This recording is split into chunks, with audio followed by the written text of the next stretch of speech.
of things I could have been doing today, or should be doing today. I decided this is something I wanted to do. It's kind of off the cuff welding video.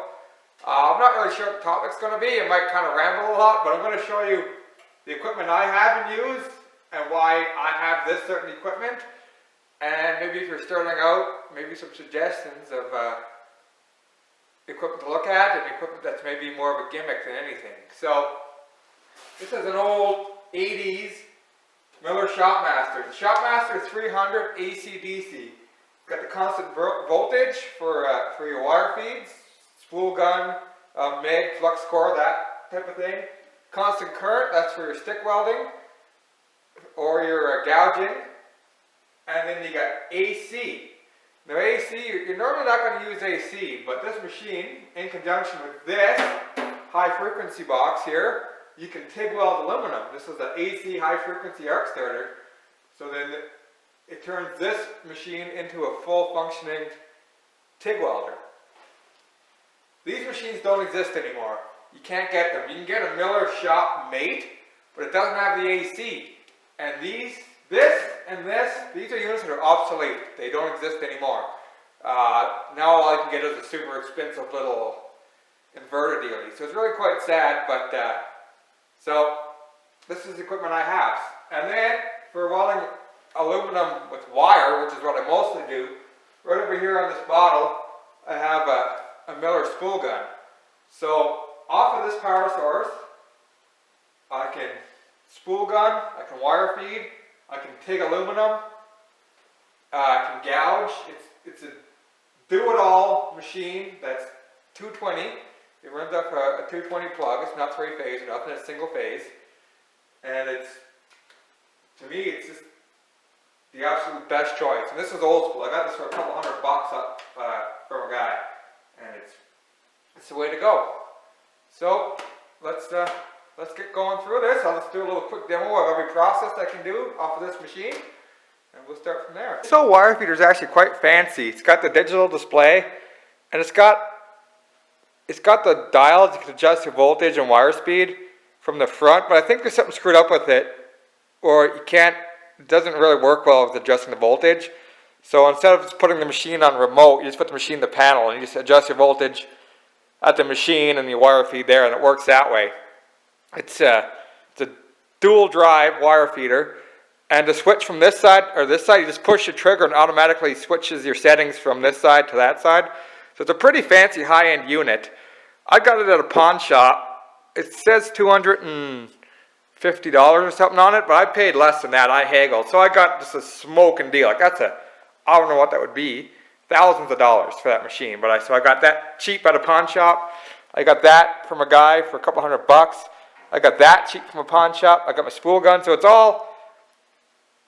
this is all high grade, like industrial level equipment that I paid just pennies for, in comparison to the price. So all this stuff, you probably you could buy.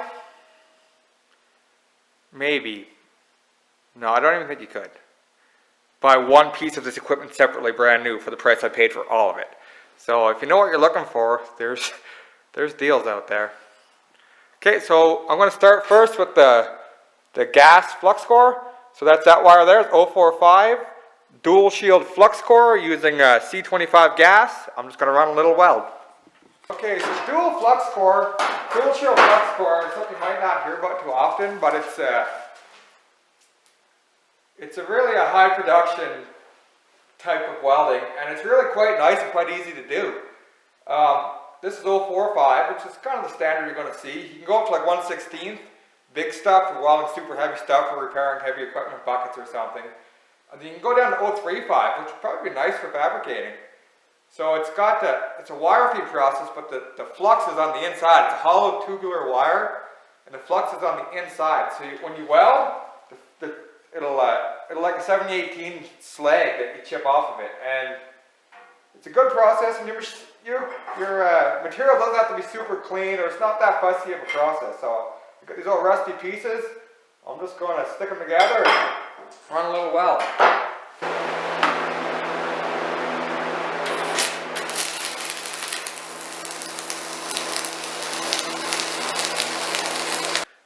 lighting here, but you see, that's a wire feed process, but it's got like a slag on it.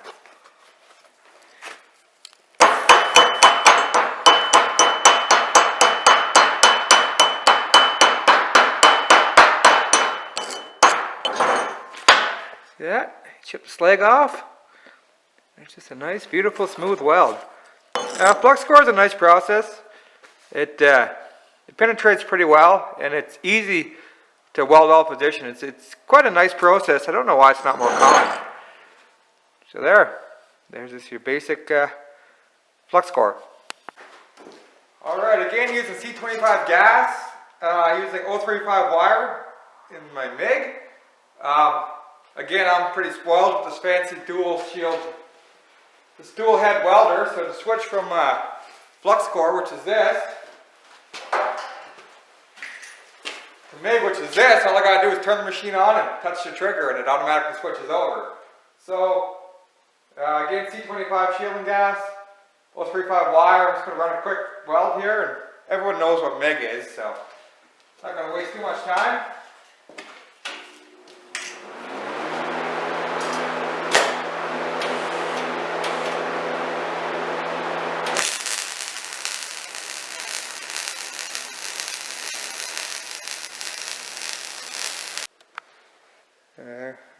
That's an old piece of scrap, but there, it's just a MIG bead.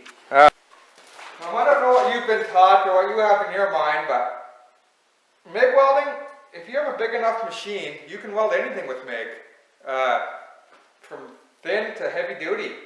The first shop I ever worked at, there was stick in the field and MIG in the shop. They MIG'd everything. I once worked out in the field with stick, and in the shop with MIG. From heavy duty to light duty, everything was.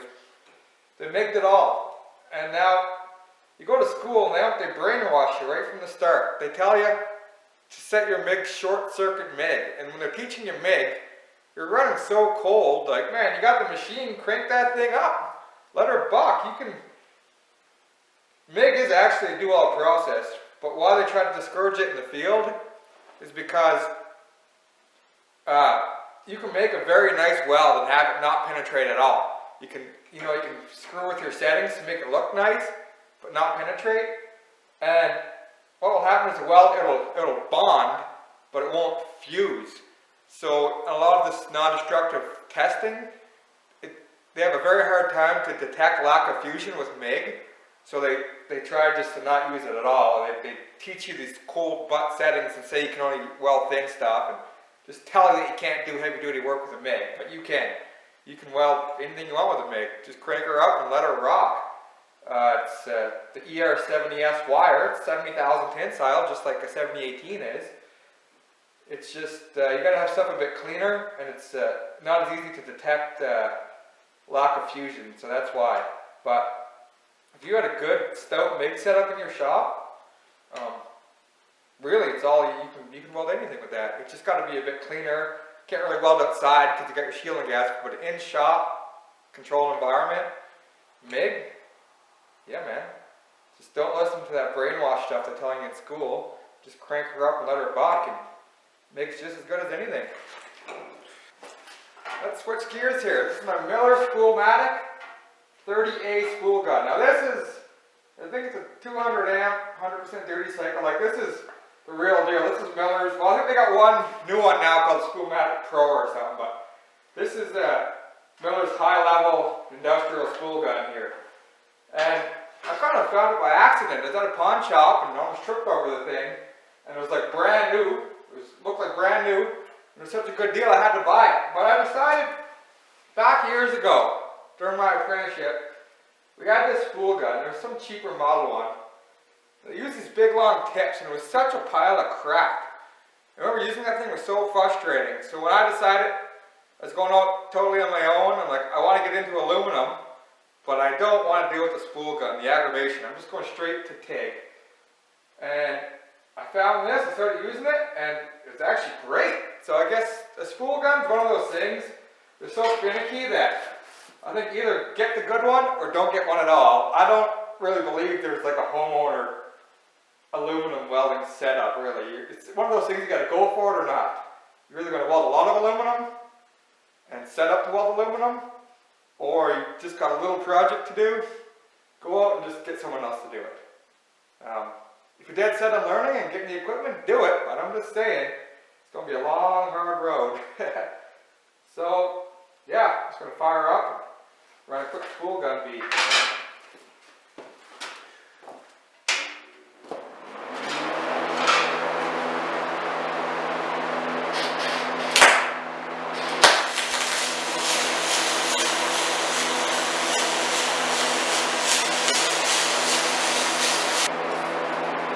Alright, the spool gun's one of those things you kind of gotta spend the time to dial it in. So, just a couple quick beads I ran here without changing my amperage.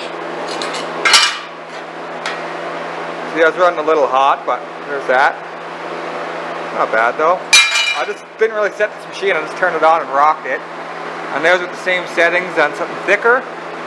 So you could turn it up a bit, but anyways, that's your basic spool gun.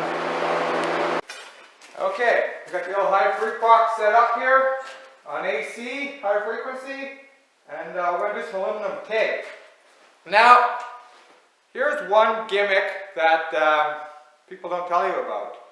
It's those 3-in-1 machines, the MIG, TIG, stick, a little inverter, 3-in-1. And people go, oh, I can MIG and stick weld and TIG weld. Well, what they don't tell you is the TIG portion, it's DC only TIG. So all you can do is stainless steel and mild steel. You can't do aluminum with those machines. And also, with any DC power welding source, you take an air-cooled TIG torch with a valve, and you can hook that up to your DC machine, and you can TIG weld steel or stainless off of any DC machine, whether it says TIG or not. They might add an extra foot pedal control or a TIG setting, but the majority of pressure piping, this alloy piping and stuff, is done with one of these off of an engine-driven machine. No fancy stuff. So that 3-in-1 is actually a 2-in-1, and they throw in a TIG torch and market it as a TIG welder. But any DC welding machine can be a TIG welder just if you add a TIG torch. So watch out for that. Don't get fooled by that. And then maybe they'll add in that it has aluminum capability. But what the aluminum capability is, they have an add-on spool gun that can go with it. And I don't really, I don't think those little spool guns are really the best necessarily. So, like I said again, aluminum welding is it's a pretty specialized thing really. So, I got this thing dialed in, I think. I hardly ever use it. It took me forever to figure it out. But let's see if I can't lay down an aluminum bead. All I found for aluminum filler wire was this one bent up, dirty old piece. So it's not going to turn out very great. Let's rock and roll.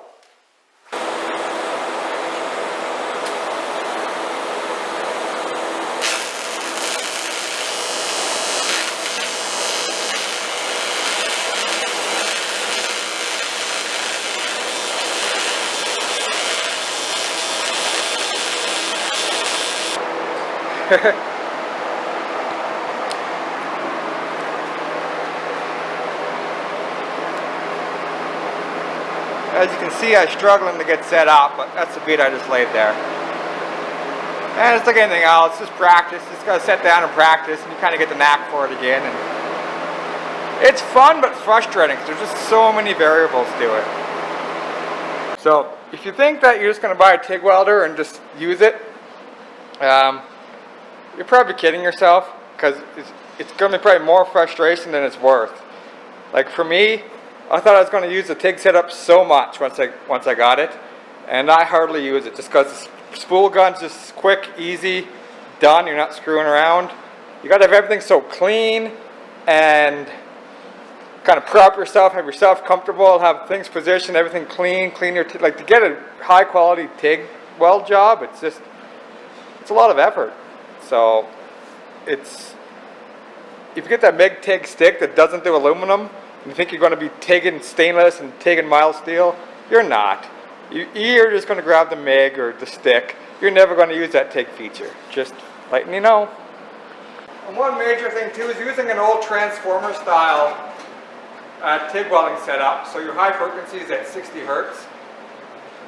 Usually with transformers you want to use the old school is a green pure tungsten, or I think it's a 2% seriated, the brown tungsten. That's what you want to be using. I'm just using the regular old red 2% thoriated that you'd use for steel or stainless. I don't really got the proper tungsten in there. But there's so much to TIG welding, and that's not what this video is about, so just throwing that in there. Alright, mild steel TIG. You do constant current, electrode negative, so your ground goes to the positive, your torch goes to the negative.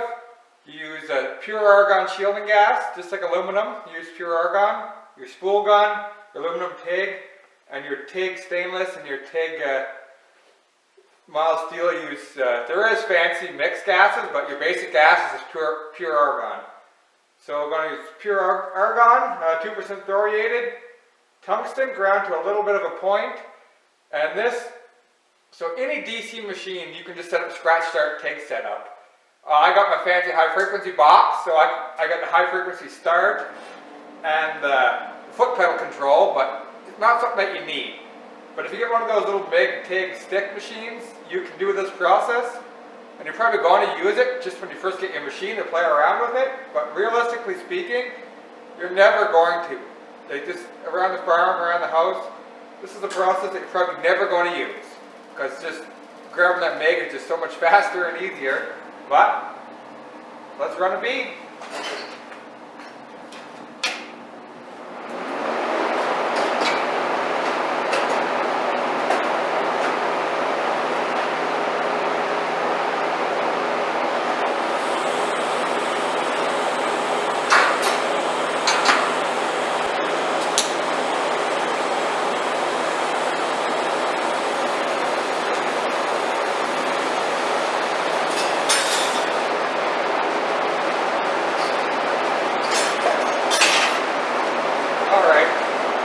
Practice this. I ran like a 1-inch bead before this, but it don't matter. It's pretty fun trying though. It gets kind of addictive practicing TIG welding. I'm probably going to spend the evening just playing around with this stuff, but so there, just a little measly. Let's see how small the bead is. This is a, well here, that's a 1/8 rod. So it's just a little skinny tiny bead. Pretty amateur. Should have practiced more, but just showing you the real life, real deal. So I got home just to realize that I didn't do any stainless steel. It was in the plan, it slipped my mind. So TIG stainless is another thing that, TIG stainless is actually very popular in a lot of food plants and different things. TIG stainless is a very widely used process, but when you get into TIG work and a lot of pressure pipe TIG stuff and that, it's kind of very critical. You kind of got to go hot and fast. If you go too slow and linger and heat the metal too hot for too long, it grows all this hard, fuzzy black stuff on the backside. And like this technical words, but just to make it easy. And once you see that stuff, you've cooked the metal of it. You've wrecked the properties of the metal. So that's where you get into back purging, and there's so much to it. So just a standard guy going to weld something stainless, like he's not going to use a TIG. Just a stainless stick is a very good process. I've done lots of stainless stick. I carry a little 1/16 stainless rods, this little guys, and way back in the day when I started out welding, there's times I went into restaurants and welded countertops and stuff, just 1/16 rods. So any little delicate stainless stuff, I just use 1/16 welding rods, and then you can use 1/8. Stainless stick is it's a good procedure, and believe it or not, your old school AC buzz box, they actually weld stainless stick quite nice. So you don't really need nothing too special to weld stainless, and even your TIG side, it's just a basic TIG setup to TIG. So yeah, that's stainless. That's stainless stick. Sorry, I didn't run a few stainless beads. I just forgot. Okay, welding. Stick welding is my go-to because it's so simple. You just flip the switch and let her buck. There's lots of different kinds of rods, and guys call different rods firmer rods and this and that, but the only rods you really need, 70-18. You can get it from 332 right up to 1/4 inch, so there's a bunch of different sizes. 70-18 mild steel, that's your bread and butter rod. That's your go-to rod. And then like for pipe welding, pipe roots and stuff like that, and downhand welding, and something you want to get deep penetration, you got some dirty, oily something or whatever, you use a 60-10. If you have an AC machine, use 60-11. But for just normal DC welding, a lot of times you're working on something old and dirty, you run it past the 60-10, and then you clean that up and you 70-18 fill and cap it, and that's about all you need to know. Don't worry about all the other rods. So, I don't know, I got 532 here. This piece I already have, I'm just going to run a stringer here, quick bead, and go from there.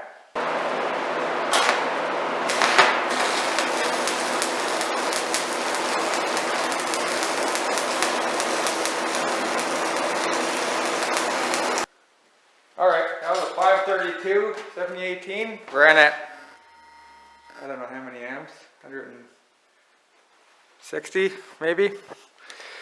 Okay. Pretty basic stuff here. Fairly big rod, stringer pass.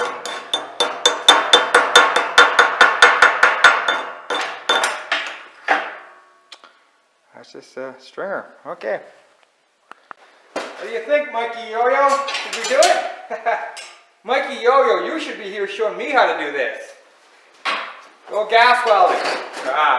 Oxyacetylene welding tip on the torch. I should be using an RG45 oxyacetylene wire, but I'm not. I got just this is a TIG wire. It's a 70S-2.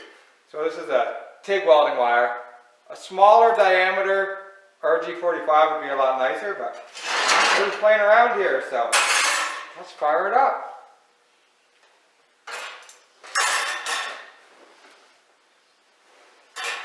I used to be not too bad at this, but it's been a long time. See what I'm made of here.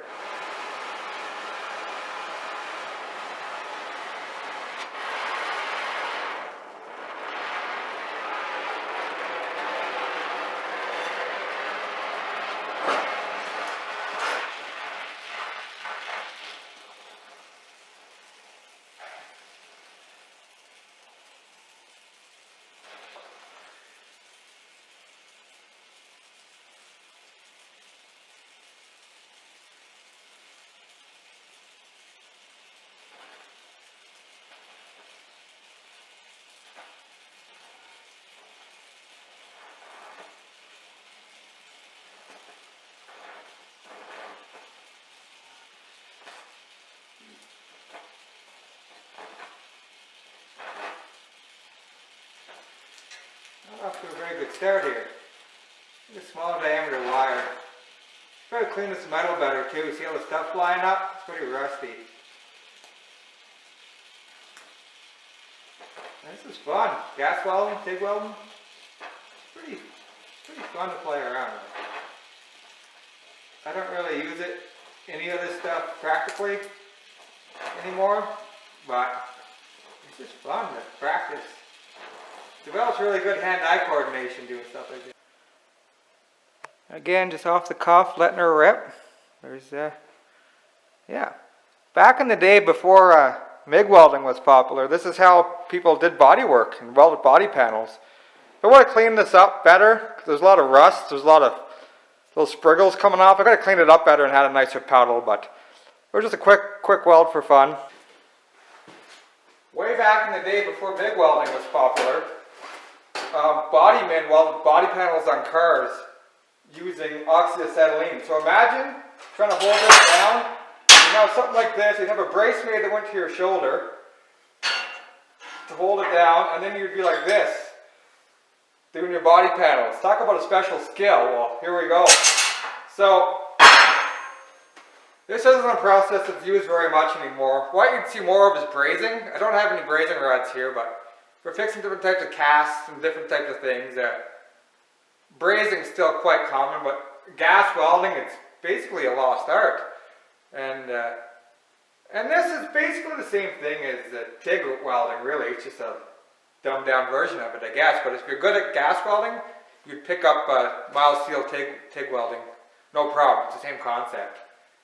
So yeah, that's, I'm not going to fire up my compressor and do any gouging because that's just too wild. So pretty much anything I can do on my truck, I can do in the shop. I can do everything off my truck that I can do in here except for aluminum TIG. And I never do aluminum TIG, but I can spool gun on site. If you want to buy a buzz box welder, and I think there's lots available on the market today, and the price of them DC buzz boxes, I don't think I'd buy one. But if you're dead set on one, they are a good robust machine, and they're just a simple robust stick machine. So whether you're getting the Lincoln or the Miller or the Hobart, get the AC DC. Don't get the straight AC, you're going to regret it. Get the AC DC buzz box, and it is a good stout stick welder. But okay, so if I were just to get into welding and buy a machine, what would I buy? Well, me trying to make money off of welding, the setup I have, I love it because it's a super heavy duty industrial setup. You can't go around old Miller stuff, old school transformer based Miller stuff. It's solid, right? But new Miller stuff is so friggin' expensive. Back when the Canadian dollar was strong and things are a lot different, when I rigged up my truck, I bought all brand new Miller stuff, and it's probably the best thing I ever did because now I just got solid equipment that I can depend on. Then when it came time that I figured I had to start my own shop, I got looking around and I discovered this Shopmaster, and then I was on a quest to find one because it's just a do-it-all, all-in-one machine that doesn't require three-phase power. You know, it's got the AC. But this is all super industrial stuff that the average, it'd be a great machine for the average guy, but the average guy doesn't need something like that. So again, those 3-in-1 machines are mostly gimmicks. They're mostly 2-in-1 with a TIG welder. I guess it'll be fun to play around with the TIG, but the average guy isn't going to gravitate to use a TIG. He's going to find it's just, everything's got to be set up just so, it's going to be so inconvenient, and it's not something you're going to use. So I'd say a little inverter-based machining. I'm not a big inverter guy because they're more delicate. If you're in a dirty shop environment, you're not heating the shop, and they're getting beat around, they got delicate electronic components. But if you're someone that takes care of your stuff, and I guess they are pretty tough, it's the way of the future, I guess, these little inverters. But get like a 2-in-1 or 3-in-1. But you get those little MIG welders, they hold the little 10-pound rolls of MIG wire, and then they also got the stick weld, and get something, you know, at least 180, 200 amps, and something with a good duty cycle, and I don't know what the brand name, man, that Miller stuff's some expensive, and there's some of this brand name stuff that they get some pretty expensive machines, but when you look at them, they're pretty basic, and there's other lesser known brands that have better duty cycles and more features on their same price machines. So you really got to look around. Everlast, those green Everlasts, I think they're made in China, but there's distributors in Canada and the States. I've been following them for quite a while, just online, and it seems like they make good stuff. I don't know anything about them. They come with a good warranty, and if you have any trouble with them, I guess they'll replace the whole machine for free. So I'd look there. Haley bought, it's a Firepower made by Victor. It's a Firepower MST or MTS 180, and that's a really nice machine. And it's saying it's just a little inverter, 180 amp. It's got a pretty impressive, I think it's a 60% duty cycle at 180, like it's pretty impressive. It's got the 10-pound rolls of MIG wire, and then it's got the stick, and that's a nice little machine. I think something like that is kind of really the ultimate do-all machine, you know, because you can MIG and stick weld, and that's about all you're going to do. Aluminum is kind of a whole, aluminum's a whole other ball of wax. And you can get little spool guns for those machines. I've never tried one personally, but I've seen lots of homeowners try to weld stuff with little setups, and it's horrific. So that's kind of what I got to say. I stick with the old school Miller stuff that I can find for free. Not for free, I mean for cheap. And it's just good industrial stuff. But I think there is some really nice little machines out there. But there's also, like, it's too hard to explain. You really got to know what you're looking at or talking about. Like, you got to know what you're looking out for when you buy a machine. And don't think brand name is, I don't know, man. They're just so gimmicky and expensive. And like, there's a machine with all these bells and whistles and all these features. But you're not going to use them all. You want something you can just hit the switch, turn it on, and use it. So all you're going to do with those features is set everything to either where it says in the manual, or you're just going to set it somewhere where it works, and you're going to leave it there. So it's all just a bunch of crap you're paying for no reason. I think the more basic, the better off you are.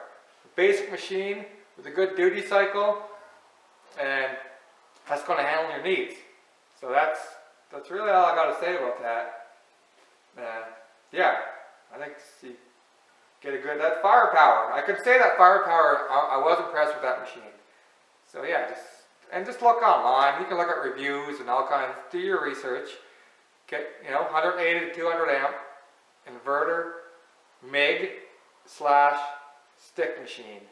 And I think it'll do everything you ever need to do. And that's it. And since they're inverter, they don't draw much power, so you don't need a huge 220 breaker. And you can get a generator with 220, and you can run it out in the field if you have to, right? So they're pretty diverse. So that's enough rambling. All these welds, I didn't do any practice or setup. I just, off the cuff, just ripped through the processes just to show you the different processes. But if anyone's got really any welding questions or whatever, I'll throw my email in the description and just shoot me an email. And if you want to ask me something, I can tell you to the best of my ability. And if there's anything, anyone's going through something with welding, or they have a weld test or something coming up, and get at me on my email in this description and ask me the question, and maybe I'll try to mock it up the best I can and run through it and maybe try to help you. I don't know. I'm not the best of all time by any means, not even close, but I always manage to get through, and I've been at it for quite a few years. So if you think I can help you with something, let me know, man. I'll try my best to point you in the right direction. Alright guys, thanks a lot, and we'll catch you on the next one. Ooh, it's dark in here. But anyways, I was just kind of thinking, like, there's a lot I didn't cover about inverter machines versus transformer machines, and the input power requirements and the amount of power they draw. And it's just such a broad topic, just choosing a welding machine. It's just such a hugely broad topic that you can't just sit there and cover all the points at once, you know what I mean? So really, don't be scared to email me, hit me up, get in the comments, and if there's anything you really want to know, because I know I kind of ripped through this, didn't really cover anything in depth at all, but I'm here, guys, I'm here to help. Thanks. But I will tell you one thing, when selecting a machine, education is key. Just the majority, there's so many people, they go out, they just buy some crappy welding machine on sale, or they pick up some kind of welding machine, go home, hook it up, try to use it, just have no success, and just go, I don't know how to weld, and they shut it off and throw the machine in the corner, and that's it. Because there is such thing as cheap welding machines that are just cheap welding machines. They just suck. You can be as good of a welder as you want, and they just don't work. Stay away from those 110 machines, go 220, and it's just really educating yourself. Learn how to weld before you decide what kind of machine you're going to need. And you can buy a machine, learn yourself how to weld, that's fine, but make sure you do a lot of research or ask somebody what to buy. Just don't buy a machine that's cheap and then think that it's your fault that you can't weld. it's a good chance that the machine that you bought has a lot to do with it.